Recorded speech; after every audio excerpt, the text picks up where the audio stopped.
അയലമീൻ വെച്ചിട്ട് സിമ്പിളായിട്ട് തേങ്ങയൊന്നും അരക്കാതെ ഒരു കുറുകിയ ചാറുണ്ടാക്കിയാൽ നല്ല ഫ്രഷ് ആയിട്ടുള്ള 4 അയലമീനാണ് എടുത്തിട്ടുള്ളത്.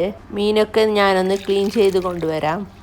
ഞാനിപ്പോൾ ഇങ്ങനെയാണ് കട്ട് ചെയ്തിട്ടുള്ളത്. പലർക്കും പല രീതിയിൽ കട്ട് ചെയ്യാം. ഞാനിങ്ങനെ മുഴുവനായിട്ടാണ് ഇപ്പോൾ എടുക്കുന്നുള്ളത്. ഒരു കുഞ്ഞു പാത്രത്തിലേക്ക് ഒരു 10 മുളകും കുറച്ച് മല്ലിയിട്ട് നന്നായി അരച്ചെടുക്കാം. കുരുമുളകിൻ്റെ പൊടി വേണമെങ്കിൽ ചേർക്കാം. ഞാൻ കുരുമുളകിൻ്റെ പൊടി ചേർത്തിട്ടാ. മുളക് നന്നായി അരച്ചെടുത്തിട്ടുണ്ട്.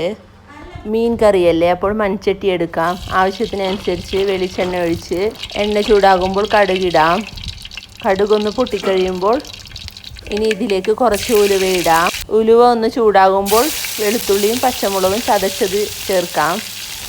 ഇനി ഇത് നന്നായി വഴറ്റി ഇതിലേക്ക് ഒരു സവാള ചെറുതായി അരിഞ്ഞത് ഇതിലേക്കിട്ട് നന്നായി വഴറ്റുക. മീൻ കറി ആയതുകൊണ്ട് തലേദിവസത്തെ കറിക്കല്ലേ എപ്പോഴും ടേസ്റ്റ്. പക്ഷേ ഇതുപോലൊരു കറി ഉണ്ടാക്കിയാൽ അപ്പം തന്നെ നമുക്ക് കൂട്ടാൻ പറ്റുന്നതാണ്.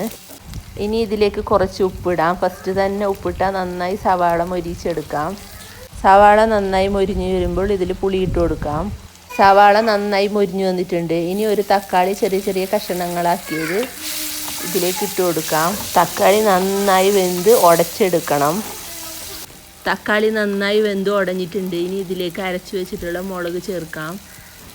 ഇനി ഇതിലേക്ക് മിക്സി കഴുകിയ വെള്ളവും ചേർത്ത് നന്നായി മിക്സ് ചെയ്യാം. നല്ലോണം തിളച്ച് മുളകിൻ്റെ പച്ചമണം മാറിയിട്ട് മാത്രമേ മീനിടാൻ പാടുള്ളൂ. ഇനി ഇതിലേക്ക് മഞ്ഞൾപ്പൊടിയും ഇട്ട് നന്നായി തിളപ്പിക്കാം. മുളക് നന്നായി തിളച്ച് വന്നിട്ടുണ്ട്. ഇനി ഇതിലേക്ക് മീനിടാം. മുഴുവനായിട്ടുള്ള മീനാണ് ഞാൻ ഇതിലിടുന്നത്.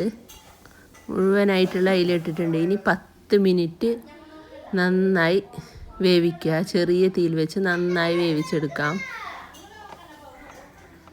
തവ വെച്ചിട്ട് ചെറുങ്ങനെ ഒന്ന് ഇളക്കി കൊടുത്തിട്ട് നന്നായിട്ട് ചെറിയ തീയിൽ വെച്ച് വേവിക്കാം. ഉപ്പ് നോക്കിയിട്ട് ആവശ്യത്തിന് വേണമെങ്കിൽ ഇടാം. 2 തണ്ട് കറിവേപ്പിലയിട്ട് അടച്ച് വെച്ചിട്ട് ഒരു 2 മിനിറ്റ് വെക്കാം. അത് കഴിഞ്ഞ് ഗ്യാസ് ഓഫ് ചെയ്യാം.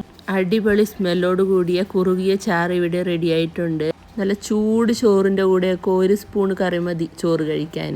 നല്ല പെർഫെക്ഷനായിട്ട് നല്ല കുറുകിയ ചാറ് ഇവിടെ റെഡി ആയിട്ടുണ്ട്. മീനിലേക്ക് മസാല നന്നായി പിടിച്ചിട്ടുണ്ട്. ഇത് സ്പൂൺ കൊണ്ടൊന്നും ഇളക്കാതെ കൈകൊണ്ട് തന്നെ ഇങ്ങനെ ചെയ്യാം.